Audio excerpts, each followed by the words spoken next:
everyone. This is Tasting with the Malt Guild. Today we are joined by Troy Carnes from High West Distillery, located in Utah. I believe it's Park City, Utah. Yep, Park City, Utah. And we are going to be tasting the Silver Oat, correct? Yes. Yes. So the Silver Oat, an all oat whiskey, or is there anything else in the mash bill that David Perkins, the distiller owner of High West, decided to develop? Yeah, so it's 85% oats and 15% malted barley. Okay, using the malted barley as the fermentation catalyst. Yeah, it definitely helps with that. Yeah, and just grinding the oat up into a fine grist, or is there any other types of? It's not a flattened oat; it's just a ground grist. Yeah, it's I believe it's rolled oats. They're Okay. from Alberta, Canada. Okay, great. Canadian oat, American whiskey. Exactly. Nice, very good. They were the best.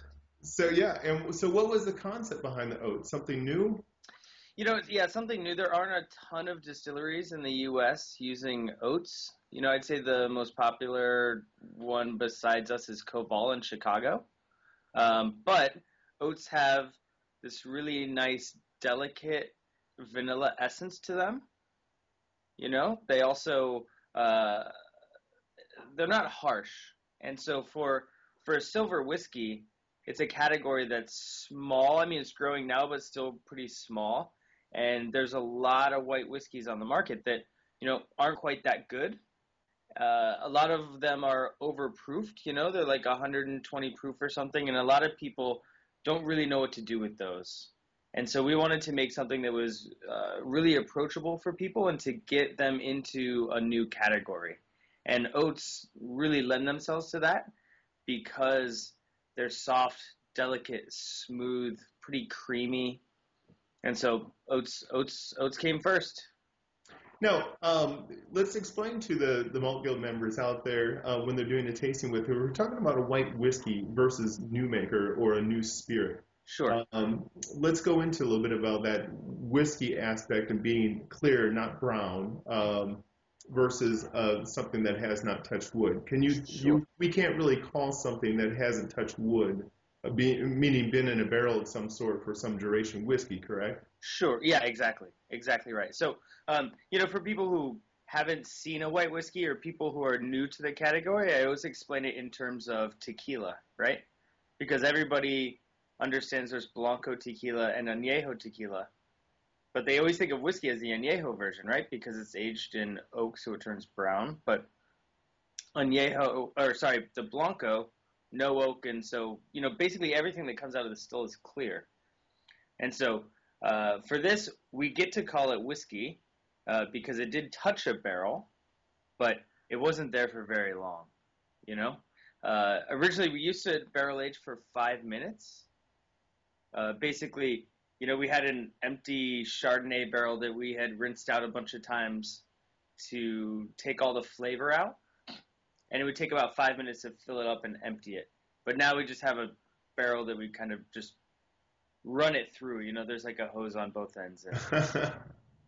So this whiskey has been aged for all of 6 seconds, maybe? Maybe that. Maybe. Yeah, maybe. Okay. Yeah, I mean, like you said, because if we don't do that, we have to call it spirit. A spirit or a new make. Yeah, nobody wants to buy spirit, right? They want to buy whiskey, so. Of course. Of Yeah. course. Whiskey is where it's at. Right. But for us, we really like to think of it more of an eau de vie of oats, Wonderful. Exactly. So, getting into this oat concept again, looking for a little lighter make. As far as distillation, how high is it being distilled at? Is it a little bit higher, or trying to capture more of the oat essence at a lower distillation point? So we're kind of halfway in between with the oats. We distill this to 87.5% ethanol. So, we have a vodka made from oats, and that we distill, up to just about 95. So this is down to 87. 87 makes it technically a light whiskey. Mm-hmm. Mm-hmm. And you're going to take a lot of the, you're going to get a lot more of the florals. You're going to get a lot more of the esters. Yeah. At a higher proof. Which is why we didn't want to leave it in the barrel very long, because barrels are great and they add a lot of flavor, but they also take a lot of flavor away. Mhm. And the first thing that you lose are the esters, and they're the really flowery, really pretty notes that really make the whiskey nice. When it comes off the still, are you adding water pre-barrel, or is it just high spirit through the barrel and then add water before? Yeah, and it's it's because it wouldn't, it doesn't really matter. It just kind of runs through the barrel, so then it's just proof down afterwards. Yeah, I mean the barrel really is a non-factor. Okay. Okay. Off the still, through the barrel, add some water in the bottle. Yeah, exactly. Excellent. Okay. Well, let's get into this whiskey. Let's Sure. let's get some nosing and let's look at it. So I should probably show the label, right? I mean that would make Yes. yeah. So This is here you what go. we're tasting. Yeah, so that's the So, label. It's the silver oat. It's our silver whiskey with the blue label. We have another one with a red label, so don't confuse the two. And there you go. So here we go.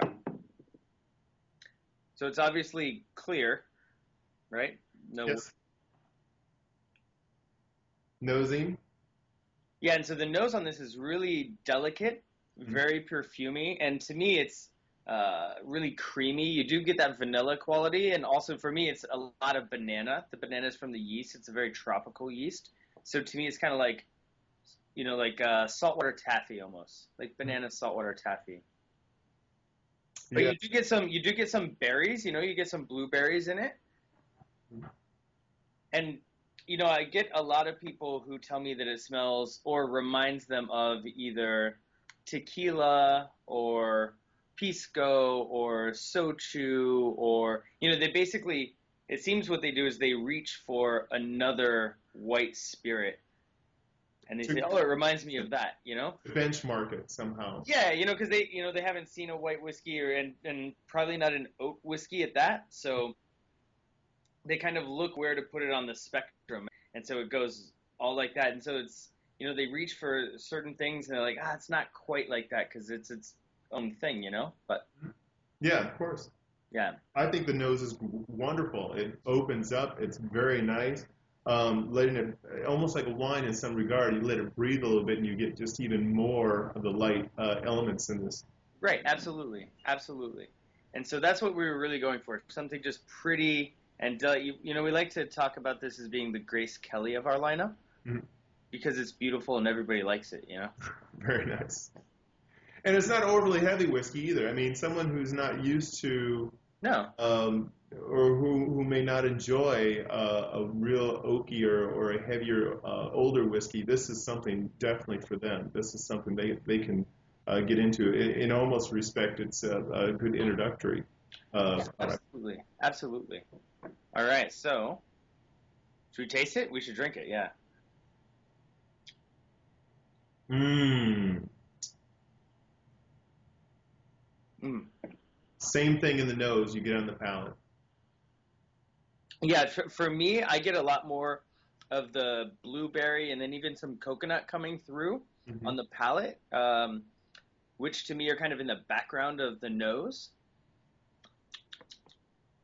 But the other the other thing that I really like about it is the way that it feels in the mouth. It's very creamy, viscous, smooth finish, Hmm.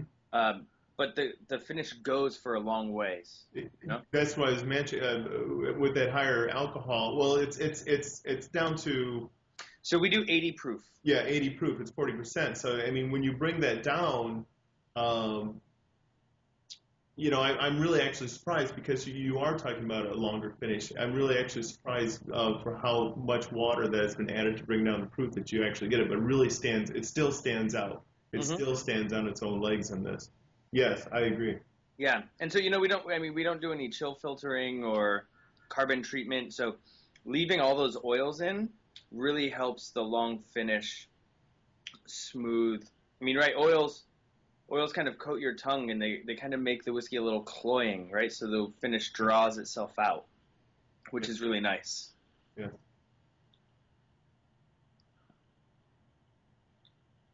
I think it's an excellent product.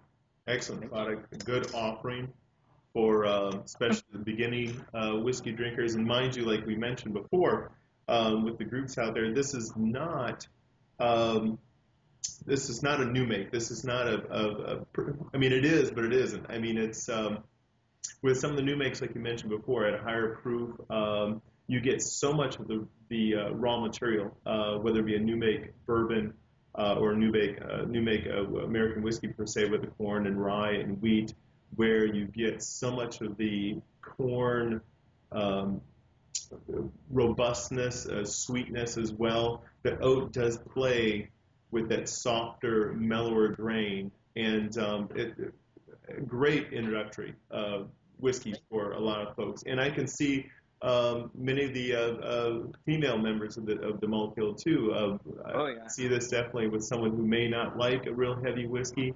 Though I've met a few that do like a heavier whiskey too, just like most of the gentlemen do. But this is a very good offering for both palates.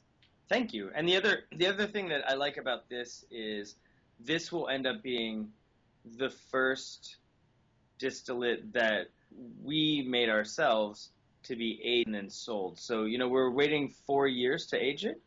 And then at that point, so we've got about 2 years left or so. At that point, it'll be fun to taste this and then the aged version of the oat whiskey, which will be really nice. What are you aging? So you're aging the oat, and you're aging. What else are you aging as far as the silvers? Because you have the OMG, which is a rye. It's a rye whiskey. And so that's is that being aged as well? Yes. Yeah, absolutely. So there's a silver version, then going to be released an aged version as well. Yeah, and then we're also making a malt whiskey, and so that will, the silver will probably end up being next year will be released, but we're making it to be aged as well. So we'll have those 3 aging at this point. How big of still do you guys have? It's 250 gallons. It's a Holstein, so it's made in Germany, and it's so it's a copper batch still, but it does have 2 columns attached to it that we can use or not use depending on what we're doing. Okay, and the 2 columns would be probably around 20 plates, so you can make a really good high proof vodka. No, it's let's see, it's less than 20. I believe it's 16. 16 plates. Yeah, I think. And plates, for those folks who may not know, plates are the bubble plates, is when the spirit is vaporized in the wash, and the heat is added, and you produce vapor that must pass through each of the plates, and each of the plates will actually recondense the spirit, and then you get a redistillation. So the more plates, the higher the proof, the lighter the spirit. And that's just some information out there for. Yeah, I mean, essentially, each plate theoretically acts like a micro distillation. Yep. Yep. And copper. The more time spirit touches copper, the smoother the better. The smoother the better the spirit. Sure. So, very good. Well, hey, Troy, thank you so much for tasting with us today. Let's show the bottle one more time for the That's a good idea. folks. Okay, the High West Silver, Western Oat. Yep. And go out there, pick up a bottle, enjoy it. Or two. And like I said, this is a great offering for any Malt Guild whiskey event that you might be having, and especially if you're getting likes. Yeah. Thank you again, Troy. Absolutely. Okay. Thanks, Arthur. Take care. Bye now. Thanks.